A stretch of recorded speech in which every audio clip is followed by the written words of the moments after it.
Hello, everyone. Welcome. Hopefully, we will have a great webinar. And we invite you to use the questions and answers function of Zoom. If you have any questions, please use that function. It's a little bit hard to go over the questions when they are in the chat. So if you could use the questions and answers, we very much appreciate it. Thank you. Okay.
Well, welcome everyone. In a few minutes, we're going to begin our first webinar 2023 for the Clinical Engineering Division.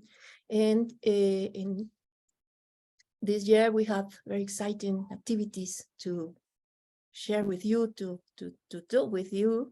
I think the most relevant is our 5th Congress, International Clinical Engineering and Health Technology Management Congress, to be held in India in a fantastic and absolutely outstanding technological resource that our colleges in India have developed, and that we are going to have the opportunity to meet and to share with them our experiences. So please be ready for the announcement we're about to release, and be ready also to send your abstracts and to participate in this fantastic event. The same way, this year we were going to have several webinars for specific topics. I hope you were interested in them, beginning by this one, and some other activities that you will be noticed soon. So thanks a lot again for being here, and be ready for what's next. Okay, we are about to begin in a few seconds, so wait a little. Thanks a lot.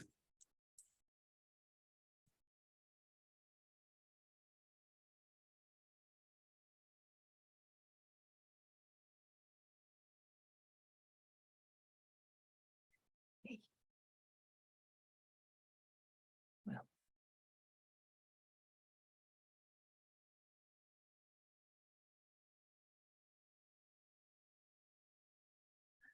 Okay, well, good morning, good afternoon, good evening, good day, everyone.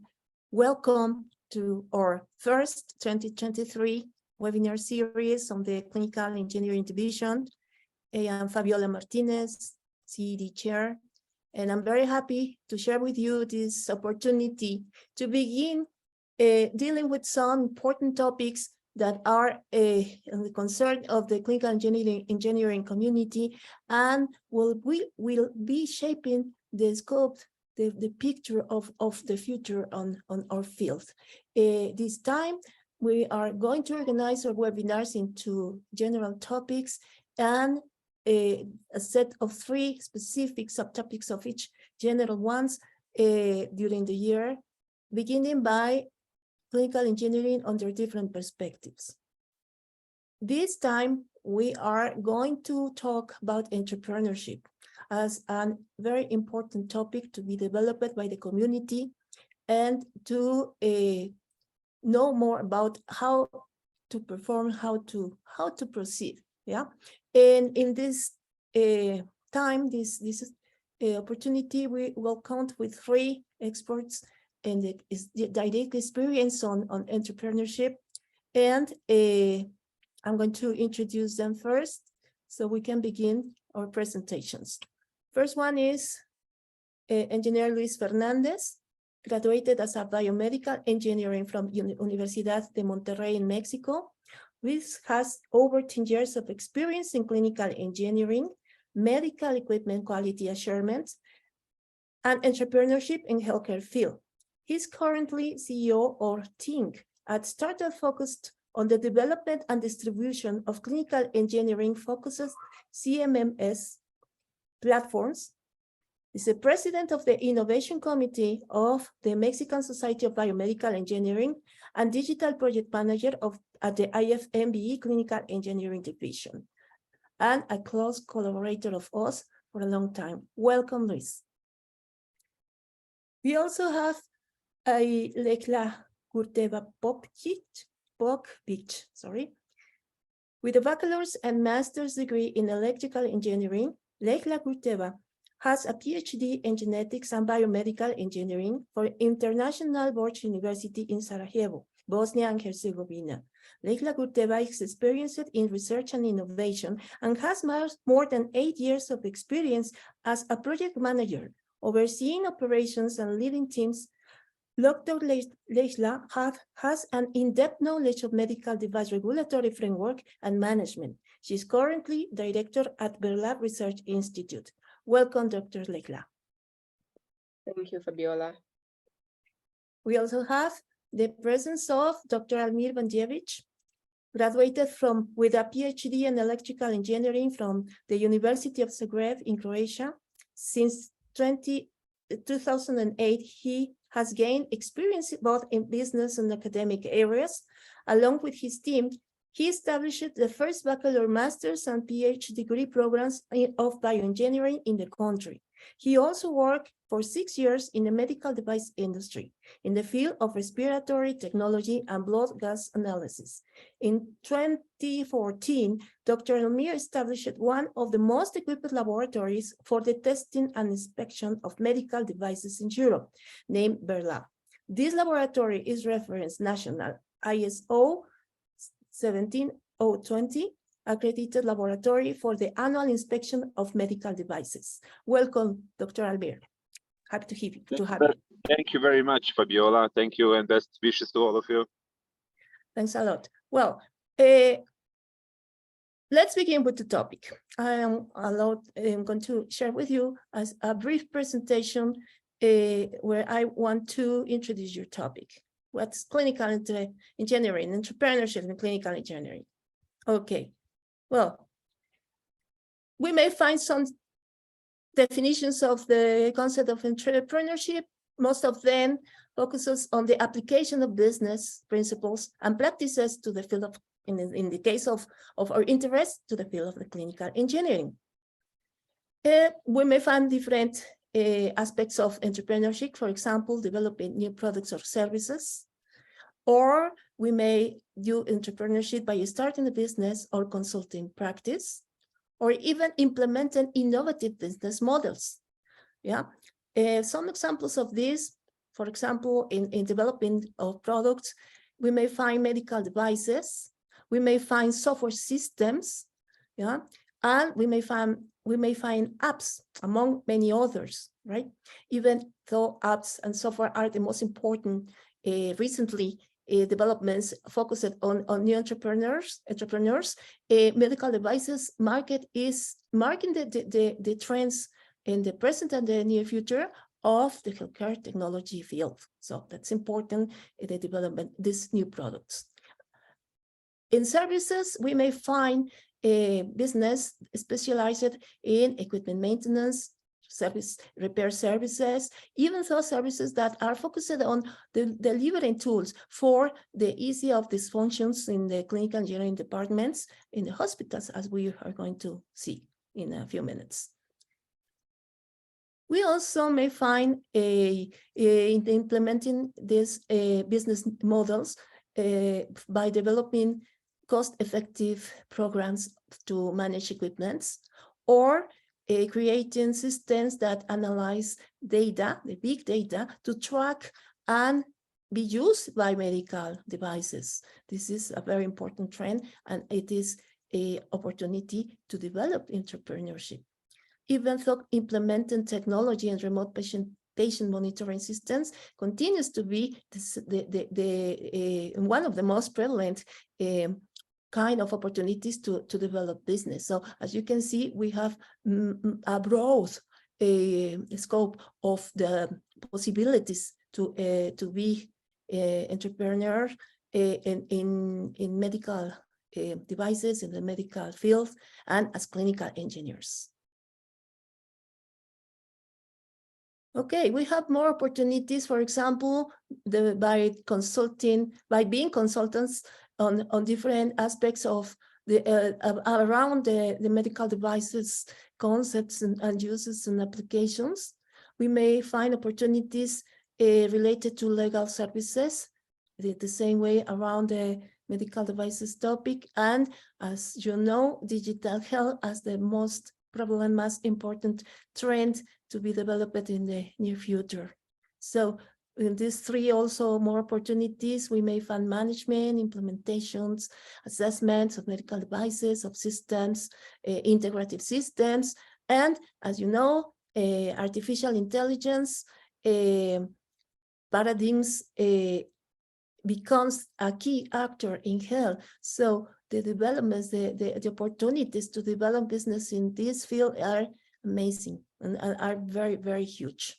But as we know, we need to understand that as clinical engineers, we have a set of skills that we develop along our academic preparation, but also in the professional field as a continuous education program, right? But if we want to be entrepreneurs, we want to understand, to study, to know, to be very clear about how healthcare business is working, right? It is a very specific, very special, very different kind of business of some others that we may find in the market. So it's important to know them and to be aware, to understand, and to develop skills on industry networking.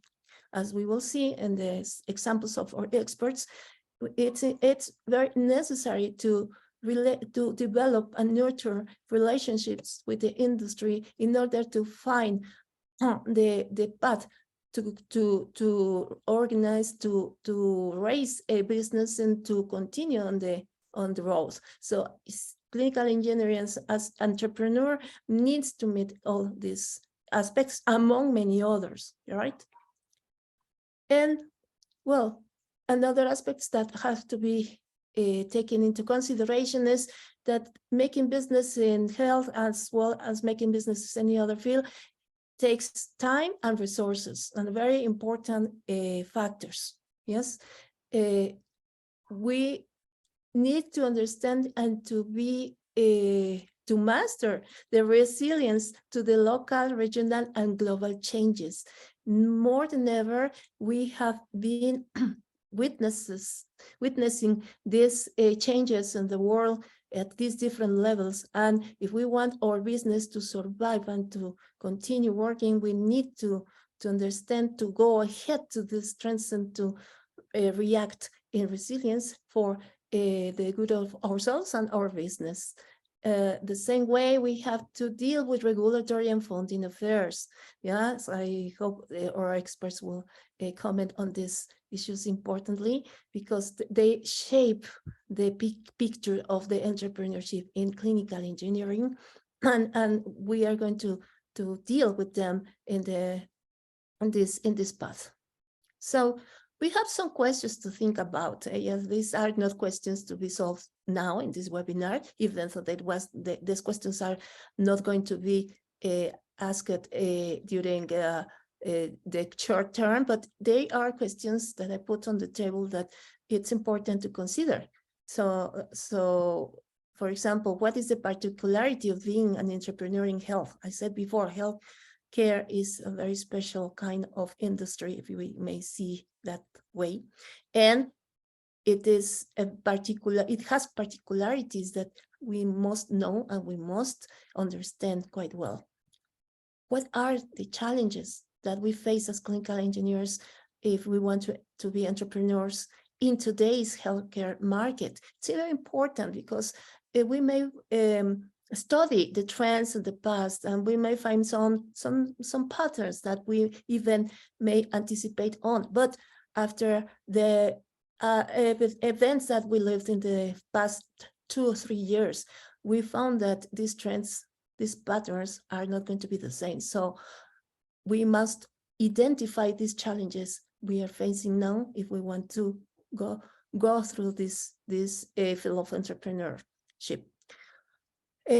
How can we prepare ourselves the best way possible? Yeah.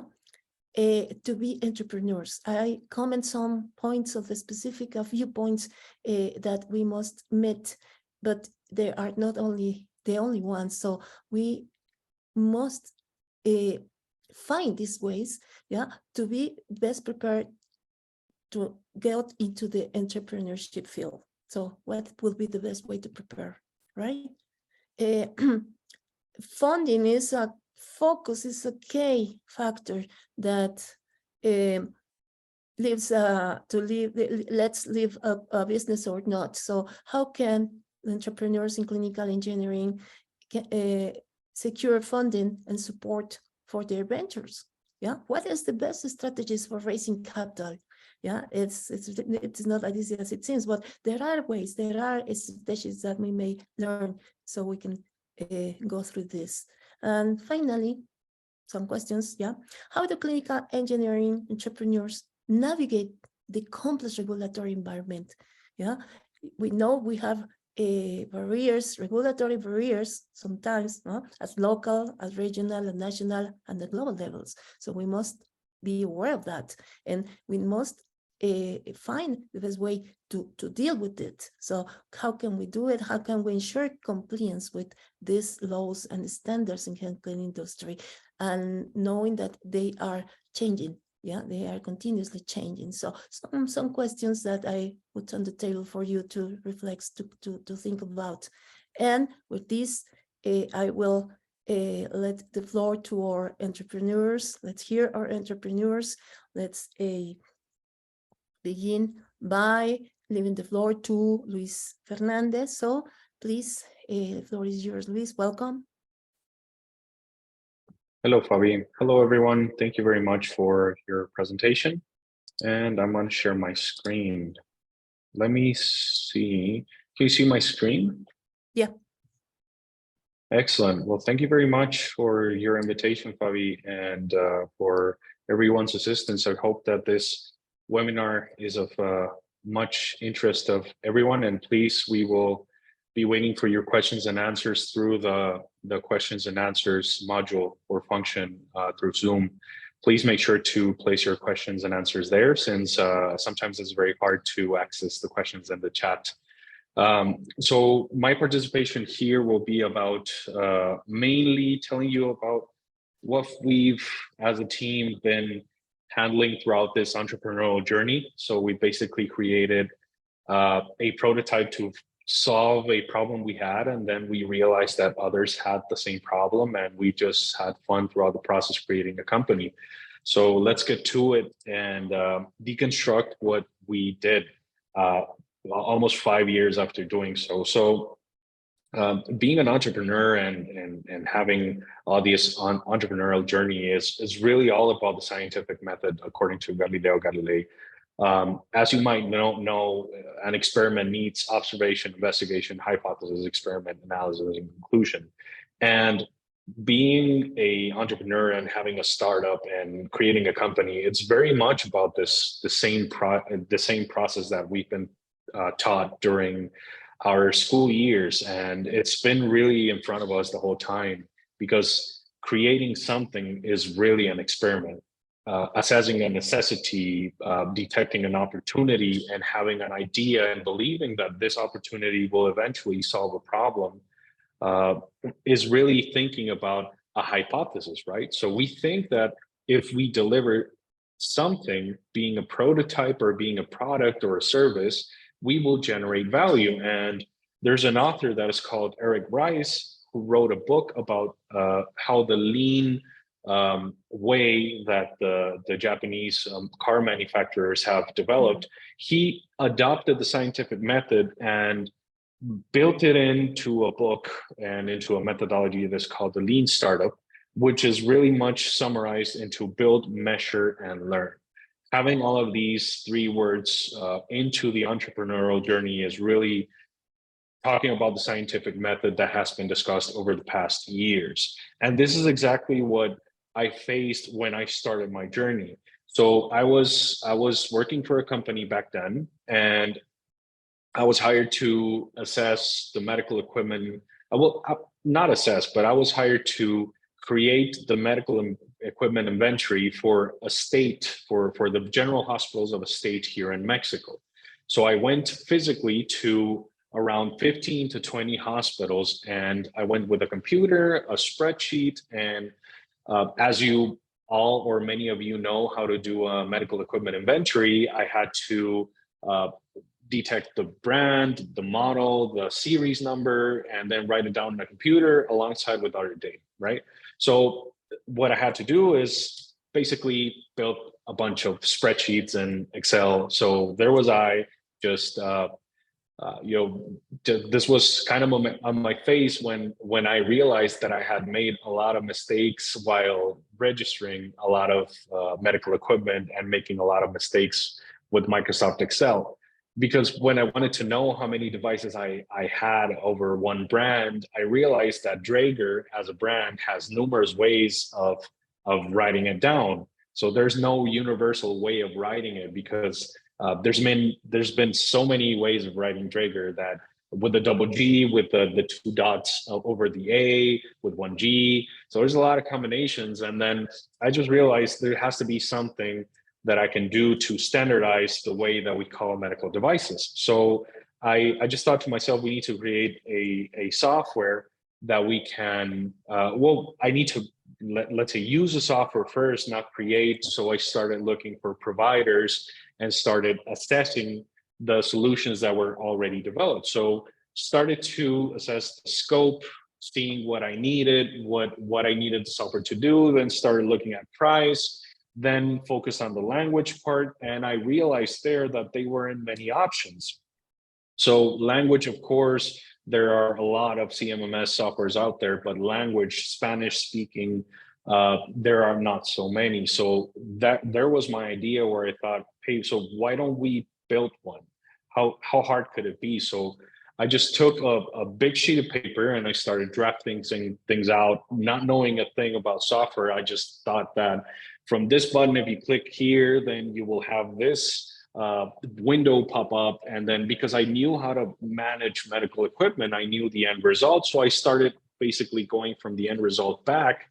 And I started basically drafting out the modules that I had to take. And then the inventory has to deliver service order management.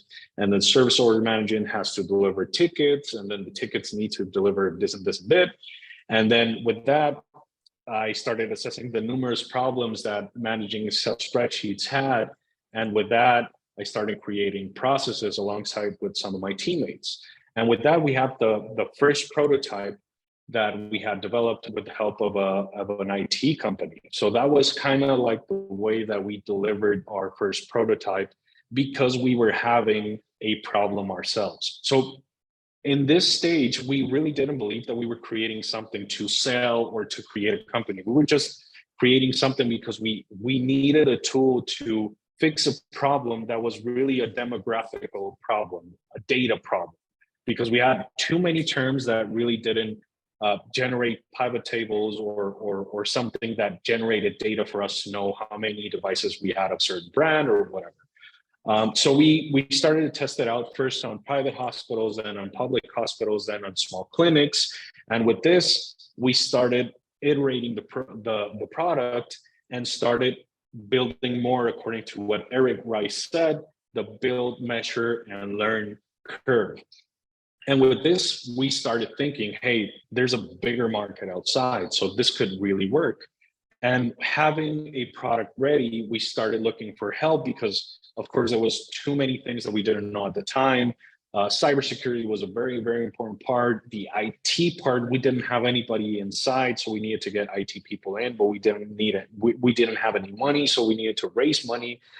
So that's when we reached out to an acceleration program that is called Startup Chile, who blessed us with $40,000, selecting us in their program, equity free, and then selected us for a second stage of their program, which basically gave us $80,000 equity free funds and mentoring, which, by the way, many of you can apply to one of their programs and get this funding equity free for you. If you have an idea, if you have a working prototype, just go to their website and make sure you pitch to them and get to their next cohort. Startup Chile helped us numerously in numerous things, such as mentoring in IT, mentoring in marketing, mentoring in sales stuff. So they basically helped us accelerate in all the things that we lacked. And with that said, we started scaling as now a startup. And with that said, we made it to their demo day, which basically is presenting such as the Shark Tank experience, pitching onto their sharks, let's say. And then we built a great team, which we are very, very excited to share this great picture that was taken on December of last year. This is us having fun. I mean, we just took a picture of us making a little bit of faces. Hopefully it's a little bit fun for you as well. And then with that said, this great and marvelous team has made us reach a lot of skies, and we've won numerous prizes, and of course we've now reached investment status, and with that we've also had the opportunity to improve our product from version 1, version 2, and now we're at version 3. And of course, not only our team has helped us create a company that is now we have an admin, we have a sales team, we have an IT personnel, we have funding team, we have a culture and HR team.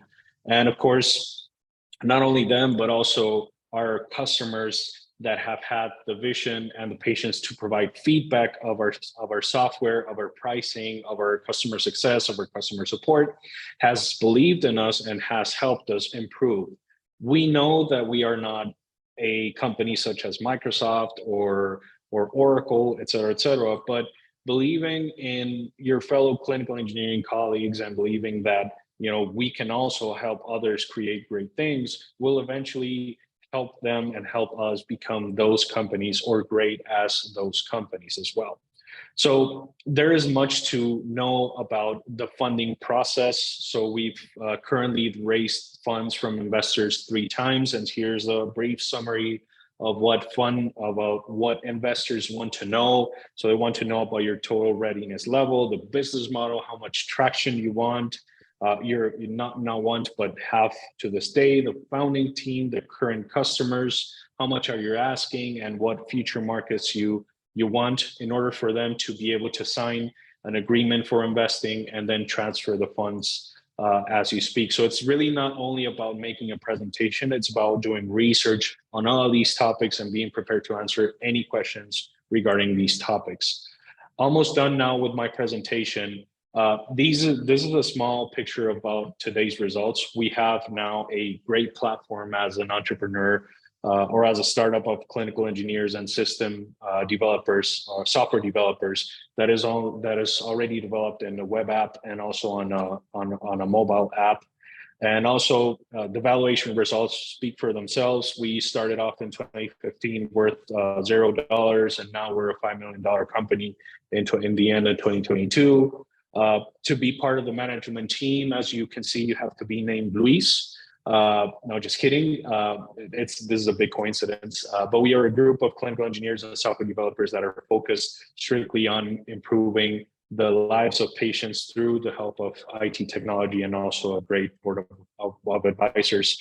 And here are some final advices or some final comments. that number one, never doubt that the problem you're solving is common among your colleagues, providers, community sectors, and industries. Just talk about the problem, share your thoughts, and also just don't be afraid of sharing your idea. I know that most people just don't want to share the idea. They want to keep it to themselves because they're mostly afraid that this idea may be stolen. Yes, this is a risk, but just be sure to share it with people that might be able to provide some value feedback. Also, build, measure, and learn under the minimum viable product philosophy. Read the Lean Startup book if you can. It's a great piece of advice.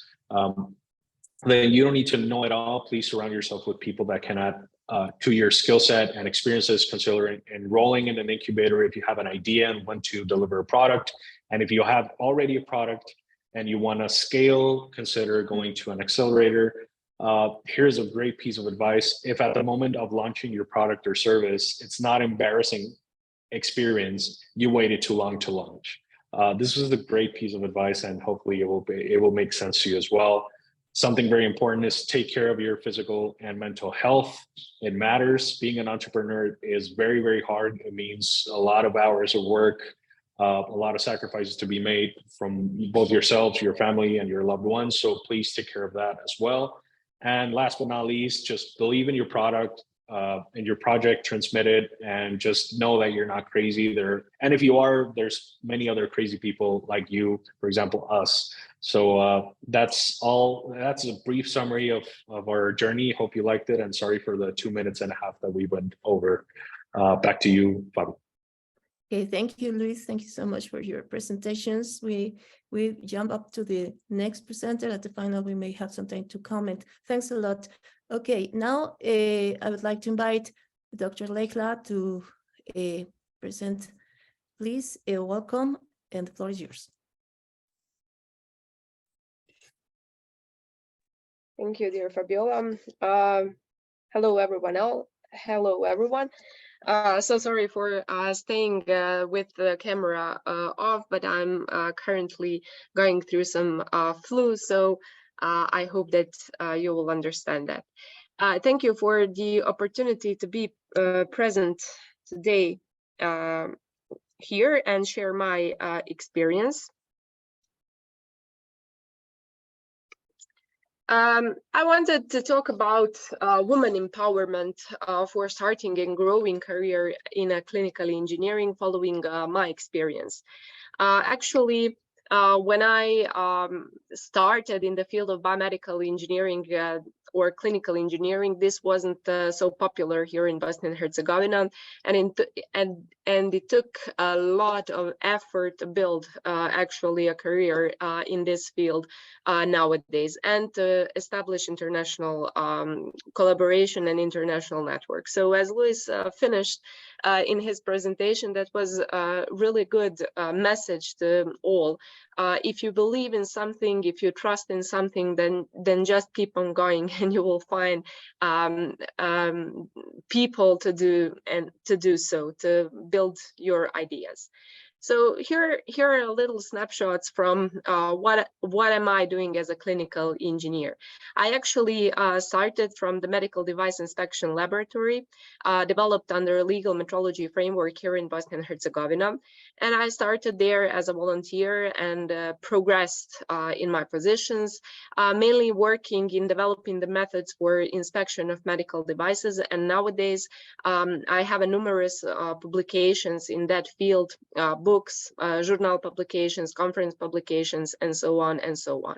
So it started in a narrow field of inspection of medical devices, but later on it developed in the full research and innovation area. So as you have heard from the introductory presentation of Fabiola, mainly today I work in the field of data science and analysis of data collected through the inspection of medical devices. So why actually clinical engineering or biomedical engineering? I remember the day when I was sitting at the faculty at my master's studies, and a professor came in and gave us the lecture about biomedical engineering, clinical engineering. And I remember the feeling that I wanted to do a career in this field. Why? Because it was a very good combination of a medical field and the engineering, both of the fields that I loved. So still, I have the same feeling because this field proves to be very multidisciplinary, starting from the management of medical equipment, procurement, inspection, installation, but also other fields in research and innovation, such as developing other new medical devices, innovative methods, and so on and so on. So the field is very multidisciplinary. It requires the knowledge from broad areas, and it requires multidisciplinary teams, as Luis has mentioned. However, I'm pretty sad that not so many women are actually included in the field, particularly of clinical engineering, and when we are speaking about medical devices.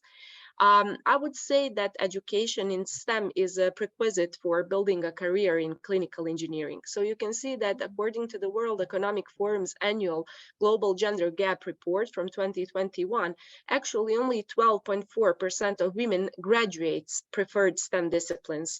So as opposed to men graduates, which is 49.8%. And in my opinion, following the Sustainable Development Goals, this is the field where all of the communities should work to push women follow career in the clinical engineering and research and innovation in clinical engineering. So what is the perspective here in Western Balkans? So still, even in the Western Balkan economy, there is a gender gap, and there are fewer women which actually want to pursue career, especially in clinical engineering. And I think that that is the fact because clinical engineering as a full profession is not recognized in the regulatory system. So it's very hard to position yourself in this field. But what I see as a prerequisite and as very, very important, I think that actually the education is the key. To empower and encourage high school girls and young women to enter both STEM higher education as well as STEM careers. And we should put the entrepreneurship very low in the school system, starting even from the elementary system. So the attractions for many women to a career in engineering are, as you can see, the flexibility and inherent creativity of the discipline, which is relative to other engineering areas. It's still a combination between the medicine and the engineering. So that's why I said the clinical engineering is very multidisciplinary and attractive area from a woman perspective. The ability to work in a profession that strives to improve the quality of people's lives. And that's something which is inherited to, I would say, the feeling of a woman. So the existing critical mass of a woman in a medical profession is something which can attract more women into pursuing career in clinical engineering. And of course, there is the integration with biological sciences. So in order to attract and empower women to pursue entrepreneurship and career in clinical engineering, we should build an ecosystem of accepting them and motivating them to do so.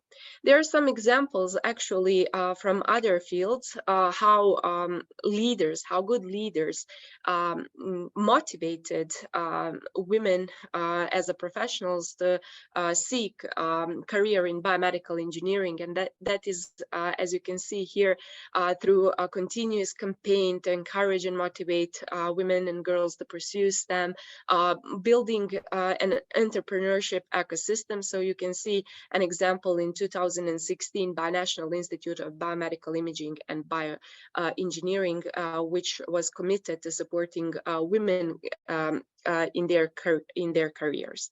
So what are bits of advices to entrepreneurs which are young and not so young? When you think about entrepreneurship, you should start learning a lot, and from various fields, because if you're following your path, there are bits and points from every other field that can come in handy while you're developing your solution. As I mentioned, increase early education about engineering coupled with immersive experience from the entrepreneurship as young as possible in both private and public schools, more intentional support and networking for girls, for women, and nevertheless for all other professionals. Thinking from a perspective of entrepreneur, if you want to follow a career in that field, you really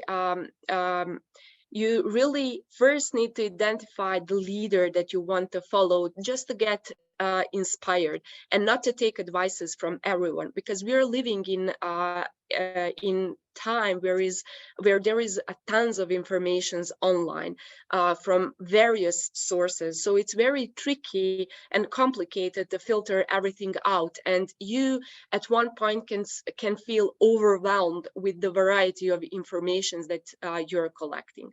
So in building your entrepreneurial career, you really need to know yourself and to constantly work on getting to know what gets you out of bed, what is yours and why, what triggers you, what do you want to achieve with the idea that you have.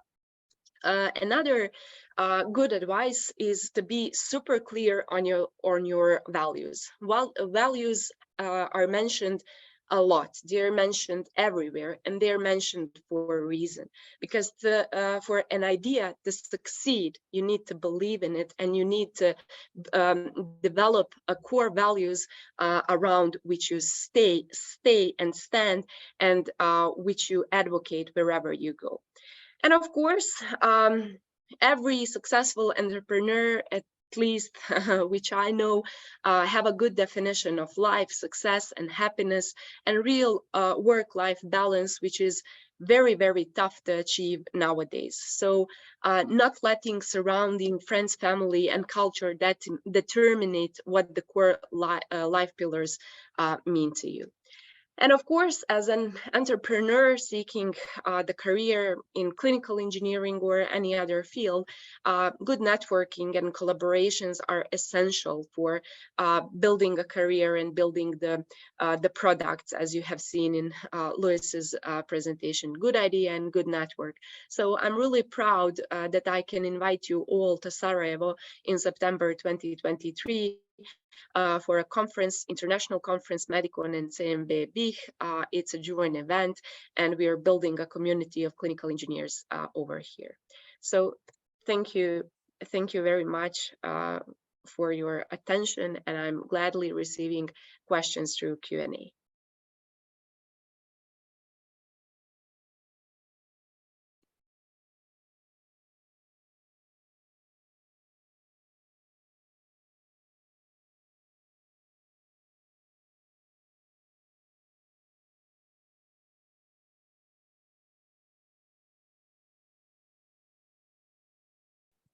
Fabi, you are muted. Sorry. Thank you, Dr. Lelja Gurbeta. We will continue with the presentations with Dr. Almir. Welcome, and the floor is yours. Hi to all of you. I hope so that you can hear me. Clearly. Yeah, great. I didn't, as I already introduced, first of all, thanks for introduction, Dr. Fabiola.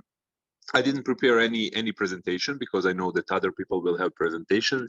I just want to open some questions and some remarks, some things about you, because we are talking about the entrepreneurship. So let's try and let's think about how the entrepreneurship people are doing that.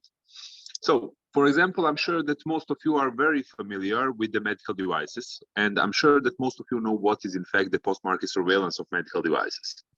And if you are thinking as researchers or some people who are working in healthcare industry or something, you will say, yeah, post-market surveillance is great. All the distributors, service guys, and the people from manufacturer do, who is licensed from the manufacturers, they will deal and they will do, in fact, the post-market surveillance, and there is nothing to do with it. Now, let's analyze it a little bit. First of all, regarding if you are watching the directives, regulations, and other things, or some kind of your national laws, it's not even important what kind of the national laws, and because every country have it. You will find out, in fact, that except of those manufacturers and their let's say approved distributors who are doing the service, there is also something what is mentioned as independent testing, third parties, etc., etc. So when you watch on that, and when you go deeper in the directives and regulations, you will see that you should establish some kind of the laboratories which should be accredited to do some kind of those independent tests of medical devices. So the first potential job, let's say, can be establishing of those laboratories. So if you're interested in measurement, in doing some kind of the comparison between the methods, doing independent testing, etc., etc., the first very good job can be, in fact, these testing and establishing the laboratories which will perform, in fact, inspection of medical devices. Why inspection? What is very important also to know. Very often, and in many countries, we are looking that people are trying to establish the calibration laboratories of medical devices. What's the difference? The difference is that when you're talking about the calibration, you are doing, in fact, some kind of the measurement and modifying, in fact, adjusting. What does it mean? It means that you have to know every medical device, which is in fact in the field, to be able to adjust it. So of course, that's the only possible if you're the trained and if you have some kind of the service licenses, etc., etc. So as somebody who is doing independent thing, you cannot do it because you cannot be trained to be able to calibrate every possible medical device which is there.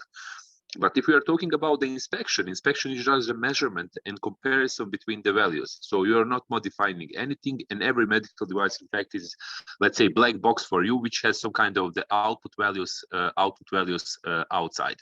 So you are measuring those output values, and you are checking does the output errors are higher or lower than what is in fact approved by the manufacturer, some let's say national bodies. That's the first potential thing.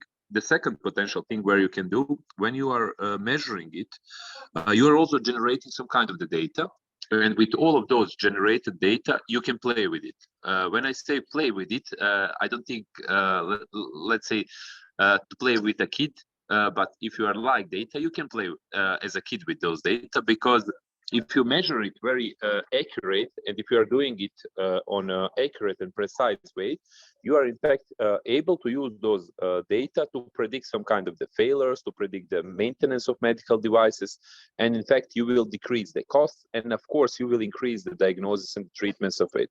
What it can help more? It can help with generating the startup companies, innovation startup companies, which are very, for example, popular now in the Europe, and many European countries are now creating the startups, which are in fact working on developing the algorithms for the prediction and the classification of some kind of the failures, then prediction and planning of the management of maintenance of medical devices, and etc., etc.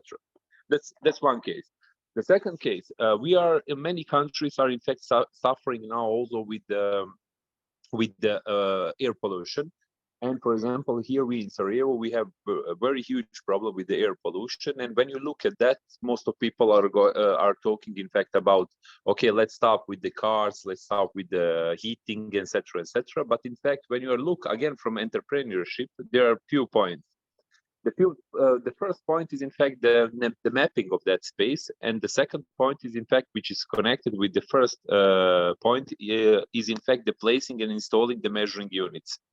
When you place on concrete points, when you place those measuring units, you are in fact able to, again, to get accurate data about all of those changes which is happening, for example, with your city, with your air pollution, etc., etc. Okay, not big deal, right? But if you have the big data, now it's also possible, and that's very interesting. That's, let's say, already the third point with this entrepreneurship idea is in fact to create some digital twins. Many people and many startup companies are now working on creating the digital twins, which are able and which are some kind of simulation where you can in fact work on prediction of the weather and prediction, in fact, of the air pollution in your city or in your area which you are looking there. When you have the digital twin and all of those data, then you can generate a new potential business. And when I say the potential business, a new entrepreneurship, I'm also talking about the new potential project. So you can choose, do you want to start some kind of investment, or you can choose, in fact, do you want to apply for some kind of the research project? But I'm just trying to open your eyes and to try to think a little bit different on every potential problem which can happen there. You can, of course, apply for some kind of the project, or you can start some kind of potential startup or the company for it. So let's go back to the digital twins. When we have the digital twins, on that data, we can again use the artificial intelligence, in fact, to predict what is going to happen and what the measures should be cut for your weather conditions and for your air pollution in that town. And for example, this is something what is CERN, probably people from Europe knows it very well about it, are working very much on those things.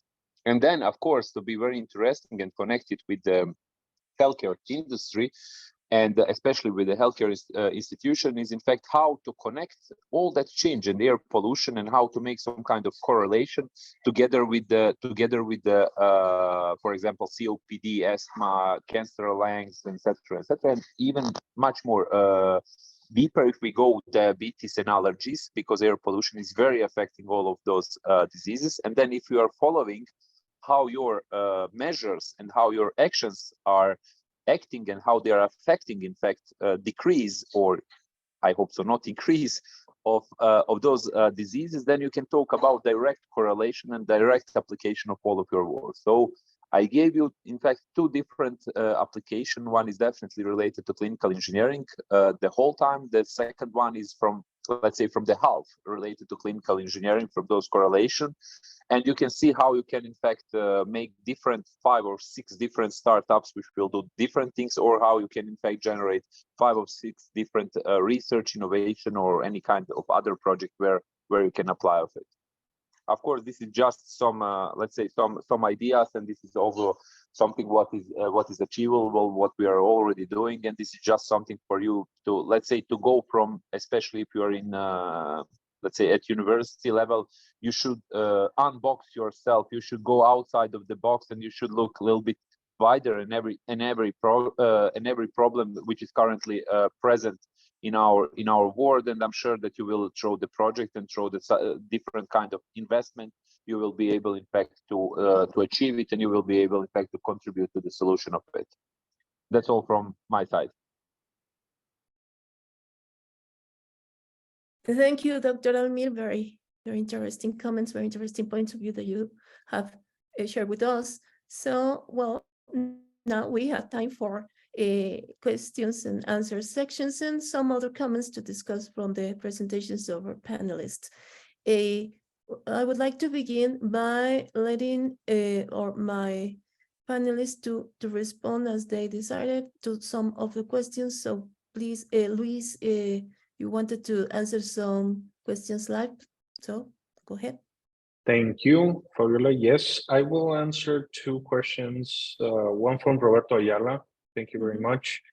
I would like to respond to your question that is the following.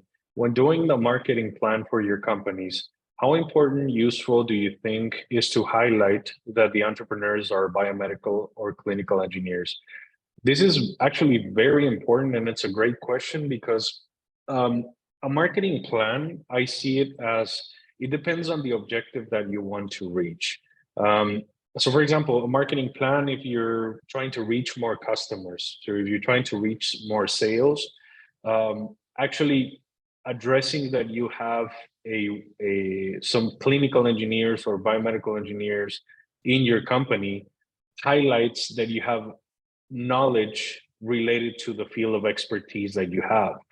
In our field of work, medical equipment management or asset management in general, it can be sometimes compared to other asset types. So for example, laundry machines or cars or whatever.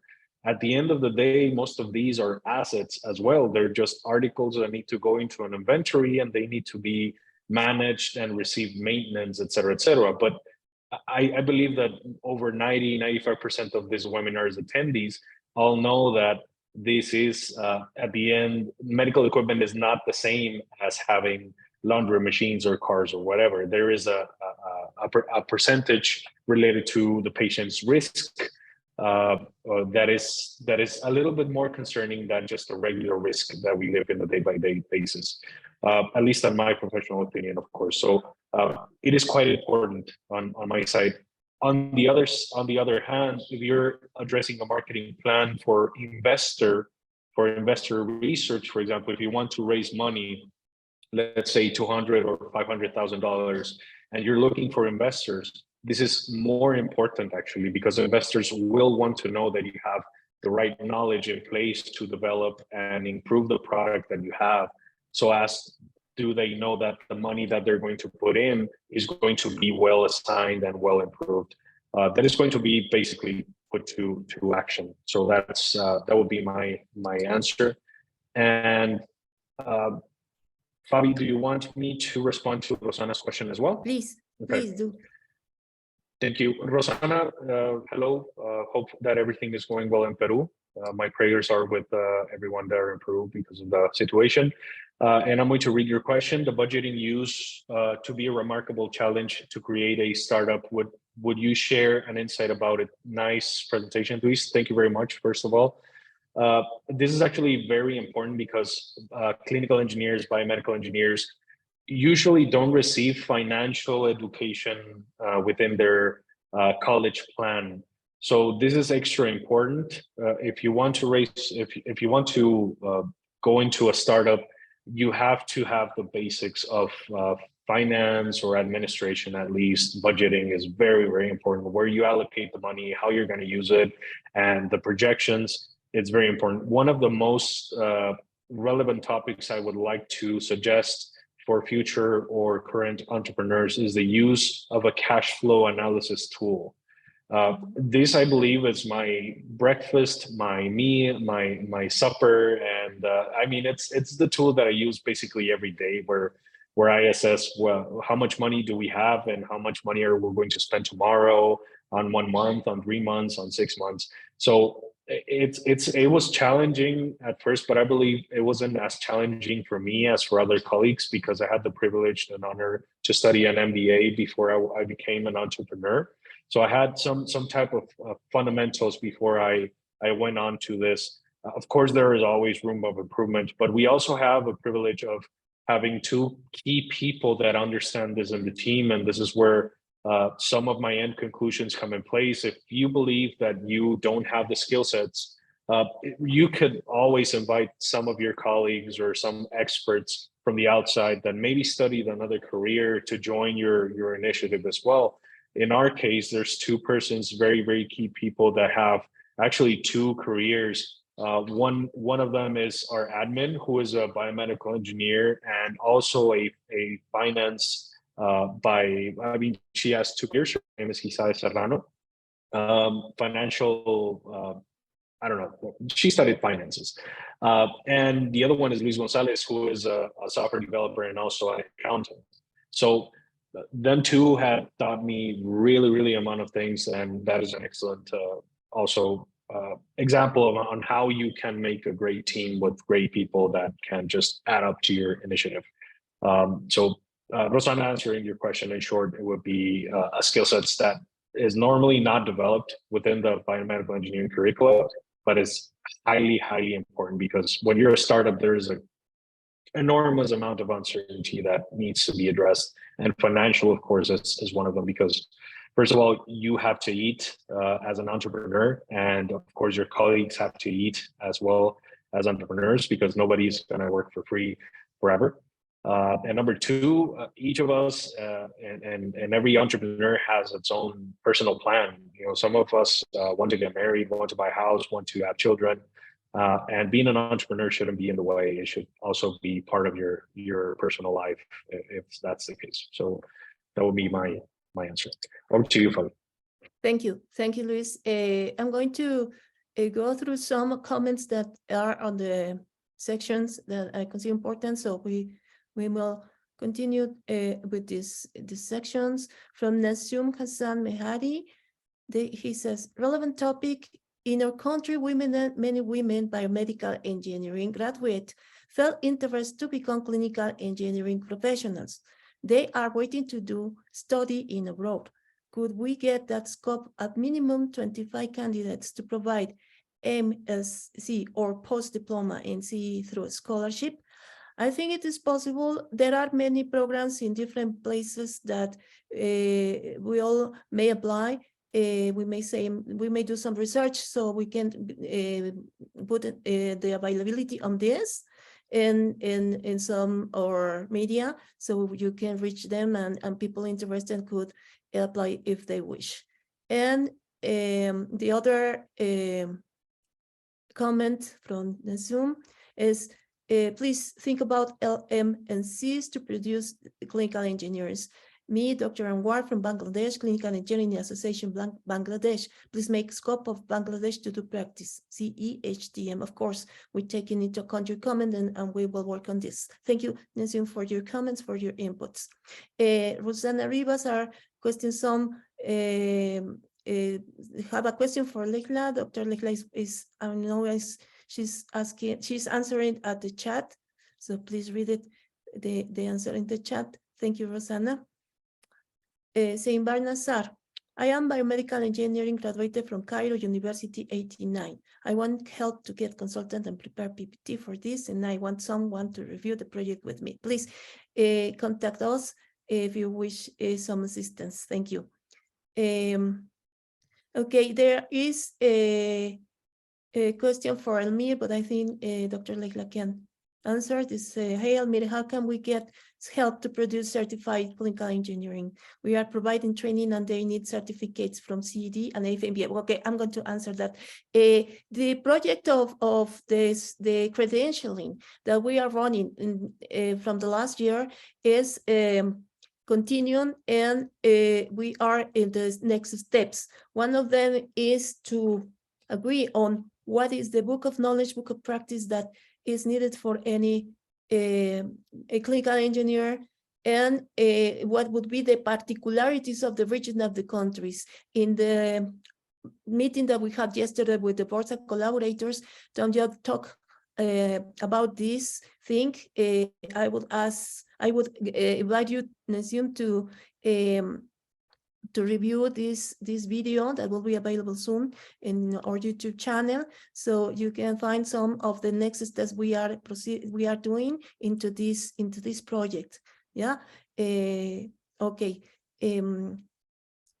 Okay. And there is no more questions that I find here in the section, and I would like to finish this fantastic webinar. Thank you, everybody.